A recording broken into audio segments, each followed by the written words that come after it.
सुबह कैसे उठें? जब आप रात को सोएं तो सोने के पहले 2 मिनट भगवान से हाथ जोड़कर एक प्रार्थना करें कि हे प्रभु,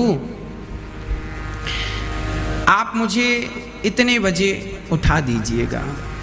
मैं इतने बजे आज उठना चाहती हूँ या चाहता हूँ 4:30 बजे, 5 बजे आज मैं हे प्रभु उठना चाहता हूँ।